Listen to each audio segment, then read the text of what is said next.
Hey everyone, Chris here, and today I'm taking a look at my 10 favorite, just wildly themed games from 2025. I'm not always considered the most thematic gamer per se, but I do appreciate theme in games. It really sometimes can bring you into the game and bring you to the table, or in cases like this, make you laugh a little bit, or make you a little bit inspired by more than just the game mechanical elements do. There's things that draw you in or keep you there. So these are wild, cool, otherwise strange themes that I really enjoyed, and I do like all of these games, but I'm mostly rating them here, of course, by the theme as it draws me in. So let's start with my number 10. This is a game called Bombastic from Bitewing Games here. This is a tic-tac-toe game. Don't you hate it when you're playing tic-tac-toe, and then instead of drawing an X or an O, it's the bomb! You blew up!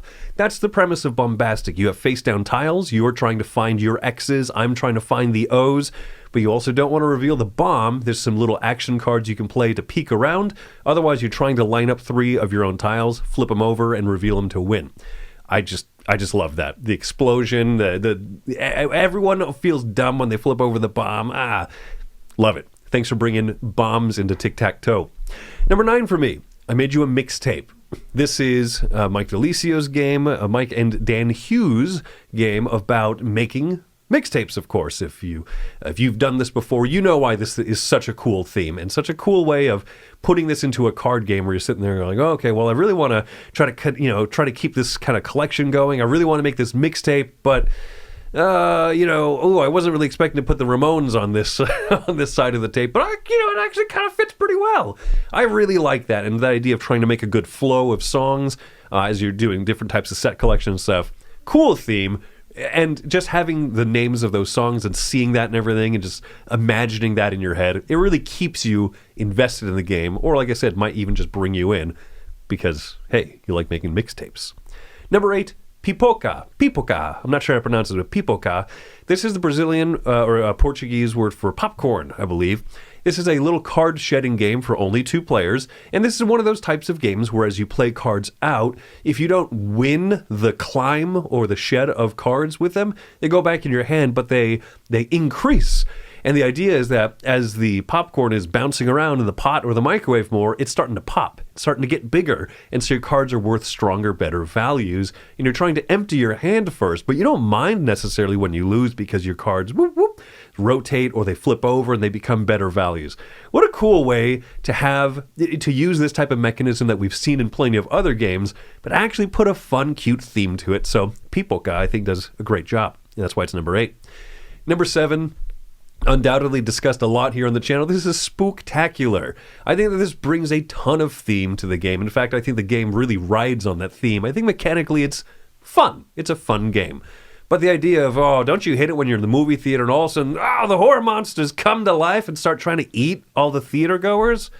Gosh, every Thursday at the Cineplex.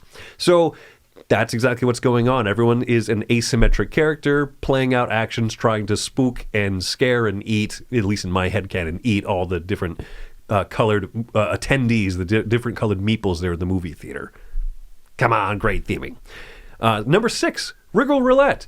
Don't you hate it when you reach your hand into a bag full of eels and I pull out a snake? This is like a collective push your luck game as multiple people around the table reach into this bag and pull out little wooden eels, but they're snakes? Yeah, of course, right? Of course that's what this game is themed about. And so you're trying not to hit a certain threshold of those snakes. And so it's fun to watch players bust, and it's an interesting game because everyone is pushing their luck kind of collectively at the same time. Neat game. I like rigor roulette. Number 5, how to save a world.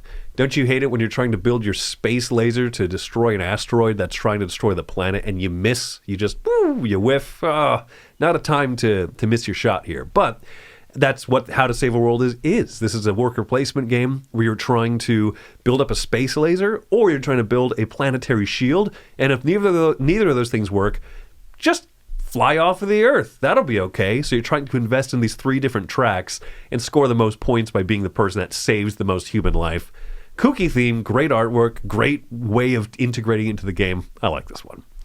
Next up, number 4, Onoda.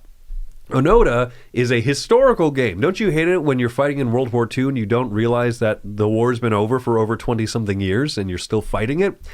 That's the story of Hiro Onoda, the main character of this game. Him and several of his companions were on a secret mission to conduct guerrilla warfare in the Lubang Islands in the Philippines, and he didn't believe that the war was over, so he kept carrying out his missions. So you play the solo game in that role, trying to survive all of this time until you are officially discharged from your duties. It's a wild theme, all the wilder because it is a real historical event that was very eye-opening and fun. Fun is a sad way to say it. Interesting to read about. So, number 4, Onoda. Number 3, Dante Inferno. This is a huge boss battling game. I think that the deluxe edition is way over the top, but either edition, the retail or deluxe, you get such a cool theme, such a cool thematic experience as you're battling these bosses, going through this story exploration.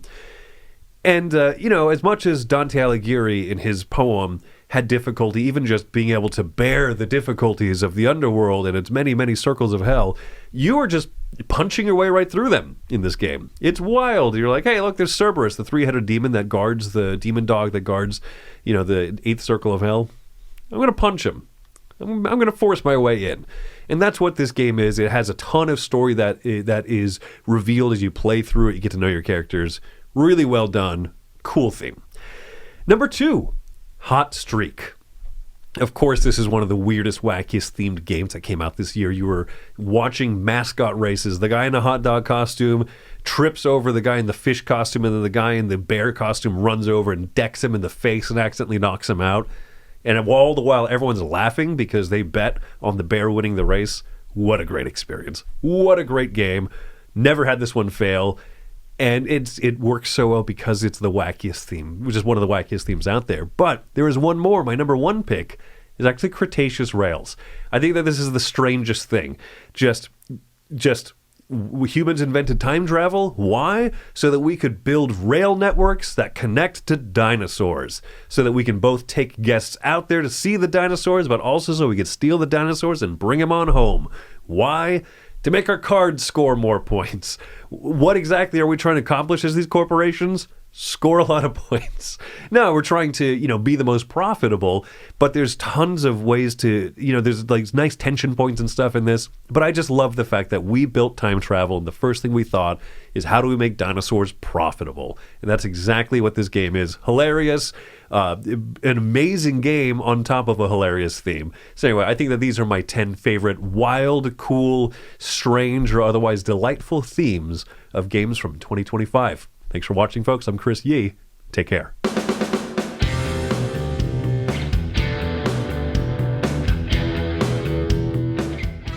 Hey folks, I'm Tom Vassell. Thanks for watching this video. Check out our channel.